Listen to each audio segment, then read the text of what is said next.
Hello everyone, this is Teacher Juvie and I will be your guide for today's lesson. Our topic for today is how to read and write decimal numbers through 10,000ths.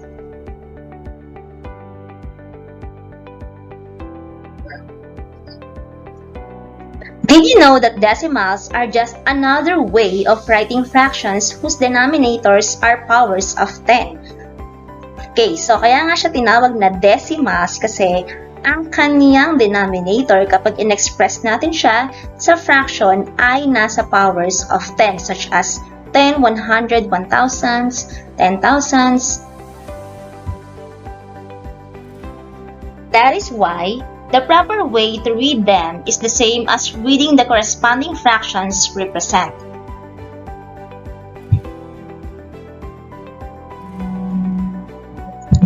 So let us read and analyze this table.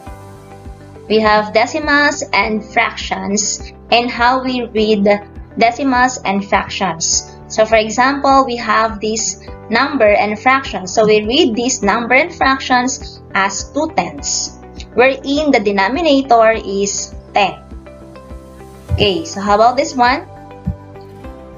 So in-over na natin siya sa 100 dahil ang kanyang decimal places ay dalawa na. So we read these decimals and fractions as 1300ths. Another example, so we have 3 decimal places. So we express or we use 1,000 as the denominator and we read them as 325,000ths.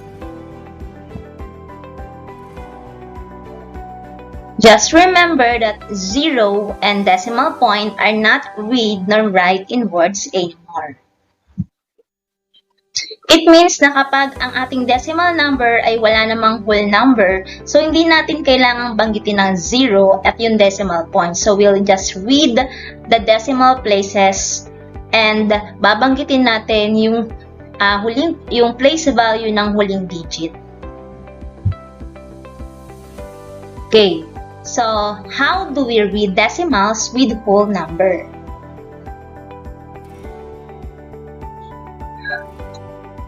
Okay, so let's read and analyze the table.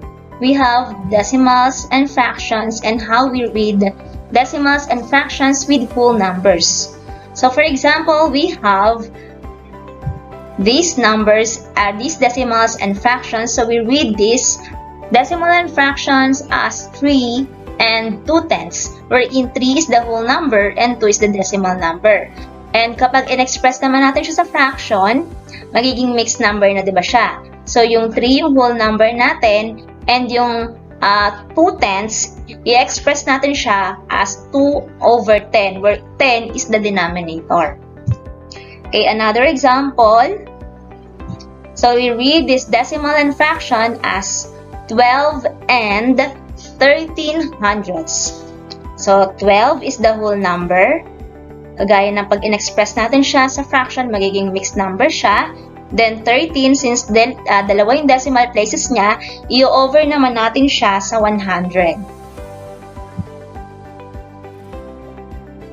We have to remember that read the whole number and use "and" to represent the decimal point and read the decimal number as how it was read, then say the place value of the last digit of the decimal number. Okay, so let's try to read this decimal. So we have the given decimal number and how we read this. 45, sabi, basahin natin ang whole number, which is 45, and read the decimal point as "and", and read the decimal number as how it was read. So, 37,000ths. Then, kailangan banggitin natin yung place value ng huling digit. So, the last digit is 7. Then, kunin natin yung place value ng 7. And that is thousands. Tenths, hundreds, and thousands. So, 7 is in thousands place. Therefore, we read this decimal number as 45 and 37,000ths.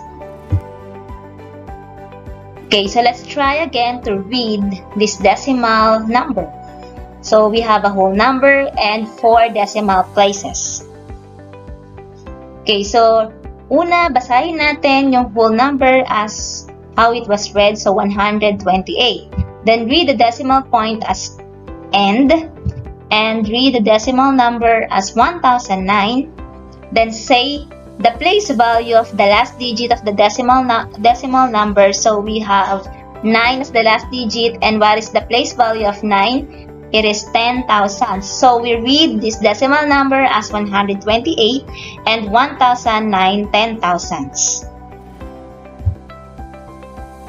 Okay, so we're done with reading decimal numbers. So let's now proceed on how to write decimals in standard form or in figure. Observe the decimal number on how they are written in standard form, and let's use the chart below.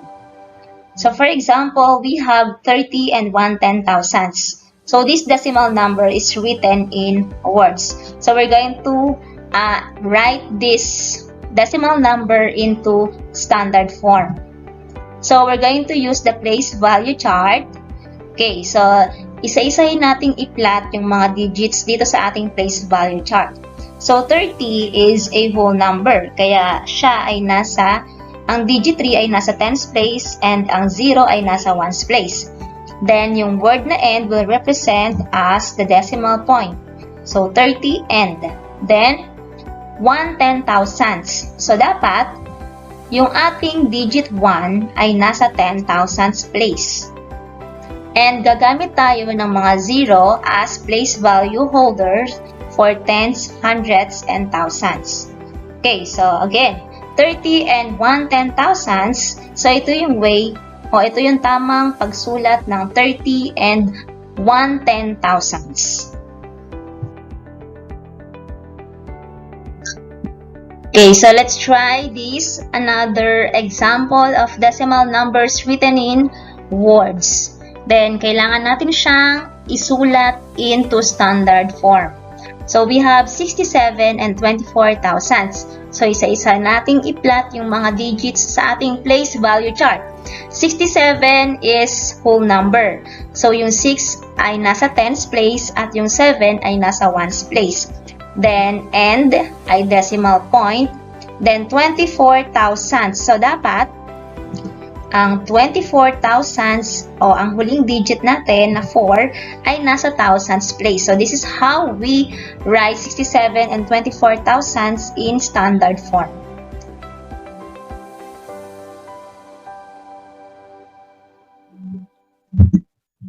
Okay, so we have this problem.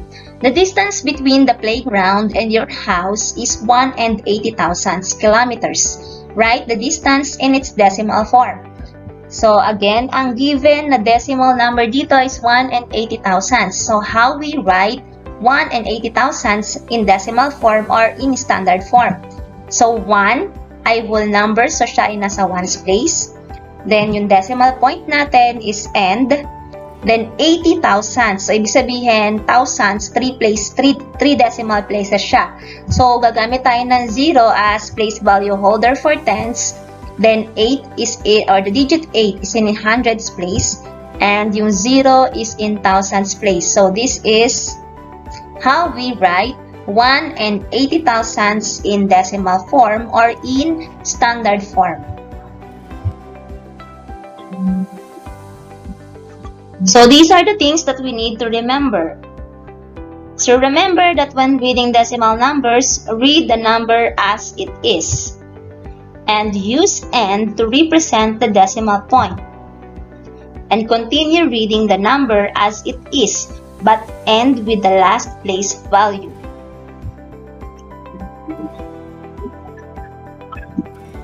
Remember that if there are no whole numbers in front of the decimal value, you do not use the word end.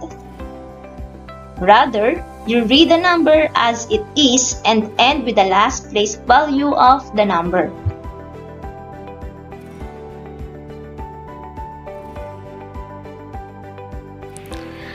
Thanks for watching this video. Hit like if you learned something from this video and don't forget to subscribe on this channel. Thank you so much.